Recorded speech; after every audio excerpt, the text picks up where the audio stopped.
ಶ್ರೀ ಬಸವಂತಪ್ಪ ಇವರನ್ನು ನೂತನ ಸಚಿವರಾಗಿ ಅಧಿಕಾರ ಪದದ ಮತ್ತು ಗೌಪ್ಯತಾ ಪ್ರಮಾಣ ವಚನವನ್ನು ಸ್ವೀಕರಿಸಲು ವೇದಿಕೆಗೆ ಆಹ್ವಾನಿಸುತ್ತಿದ್ದೇವೆ.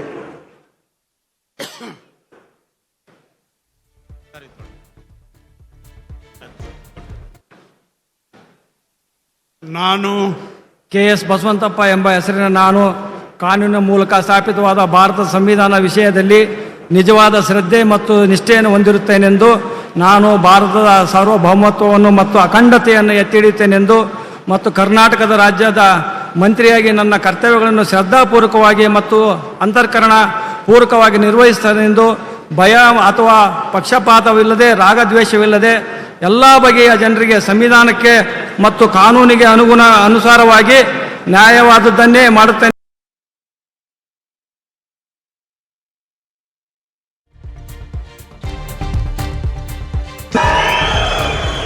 ನಾನು ಕೆ.ಎಸ್. ಬಸವಂತಪ್ಪ ಎಂಬ ಹೆಸರಿನ ನಾನು ಕರ್ನಾಟಕ ರಾಜ್ಯದ ಮಂತ್ರಿಯಾಗಿ ನನ್ನ ಪರ್ಯಾಲೋಚನೆಗೆ ತರಲಾಗುವ ಅಥವಾ ನನ್ನ ತಿಳಿದು ಬರುವ ಯಾವುದೇ ವಿಷಯವನ್ನು ರಾಜ್ಯದ ಮಂತ್ರಿಯಾಗಿ ನನ್ನ ಕರ್ತವ್ಯಗಳ ಯುಕ್ತ ನಿರ್ವಹಣೆಗೆ ಅಗತ್ಯವಾಗಬಹುದಾದ ಸಂದರ್ಭದಲ್ಲದೆ ಅನ್ಯಥಾ ಅಥವಾ ಯಾರೇ ವ್ಯಕ್ತಿಗೆ ಅಥವಾ ವ್ಯಕ್ತಿಗಳಿಗೆ ಪ್ರತ್ಯಕ್ಷವಾಗಿ ಅಥವಾ ಪರೋಕ್ಷವಾಗಿ ತಿಳಿಸುವುದಿಲ್ಲ ಅಥವಾ ಬಹಿರಂಗಪಡಿಸುವುದಿಲ್ಲ ಎಂದು ಬಸವೇಶ್ವರ ಹೆಸರಿನಲ್ಲಿ ಪ್ರಮಾಣ ಮಾಡುತ್ತೇನೆ.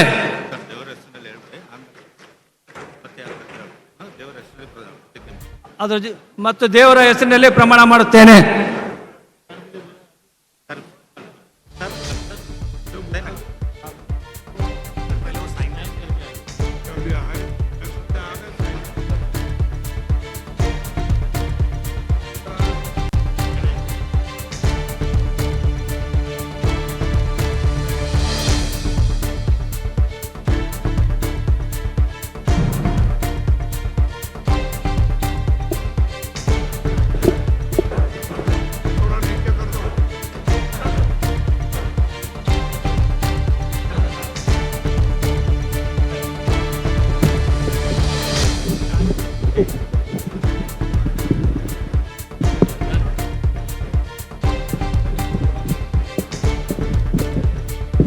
Congratulations. उधर उधर पकड़े ठीक.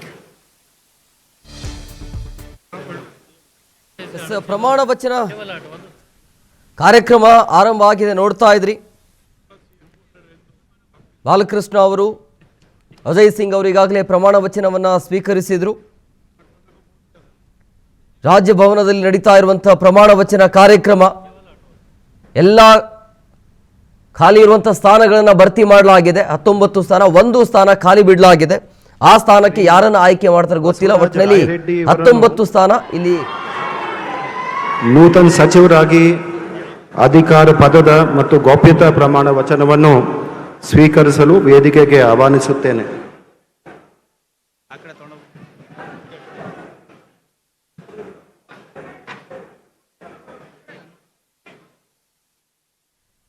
ನೂತನ ಸಚಿವರ ಪ್ರಮಾಣ ವಚನ ಕಾರ್ಯಕ್ರಮ ಆರಂಭ ಆಗಿದೆ, ನೋಡ್ತಾ ಇದ್ರಿ.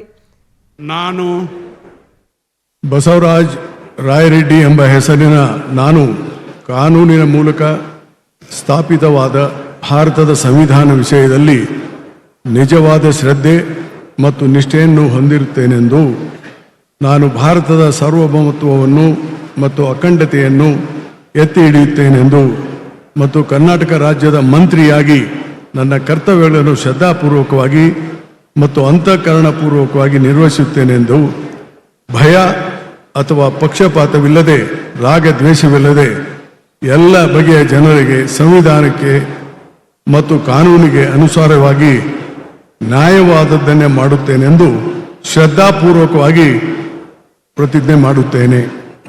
ನಾನು ಬಸವರಾಜ ರಾಯರೆಡ್ಡಿ ಎಂಬ ಹೆಸರಿನ ನಾನು ಕರ್ನಾಟಕ ರಾಜ್ಯದ ಮಂತ್ರಿಯಾಗಿ ನನ್ನ ಪರ್ಯಾಲೋಚನೆಗೆ ತರಲಾಗುವ ಅಥವಾ ನನಗೆ ತಿಳಿದು ಬರುವ ಯಾವುದೇ ವಿಷಯವನ್ನು ರಾಜ್ಯದ ಮಂತ್ರಿಯಾಗಿ ನನ್ನ ಕರ್ತವ್ಯಗಳ ಯುಕ್ತ ನಿರ್ವಹಣೆಗೆ ಅಗತ್ಯವಾಗಬಹುದಾದ ಸಂದರ್ಭದಲ್ಲದೆ ಅನ್ಯಥಾ ಯಾರೇ ವ್ಯಕ್ತಿಗೆ ಅಥವಾ ವ್ಯಕ್ತಿಗಳಿಗೆ ಪ್ರತ್ಯಕ್ಷವಾಗಿ ಅಥವಾ ಪರೋಕ್ಷವಾಗಿ ತಿಳಿಸುವುದಿಲ್ಲ ಅಥವಾ ಬಹಿರಂಗಪಡಿಸುವುದಿಲ್ಲ ಎಂದು ಶ್ರದ್ಧಾಪೂರ್ವಕವಾಗಿ ಪ್ರತಿಜ್ಞೆ ಮಾಡುತ್ತೇನೆ.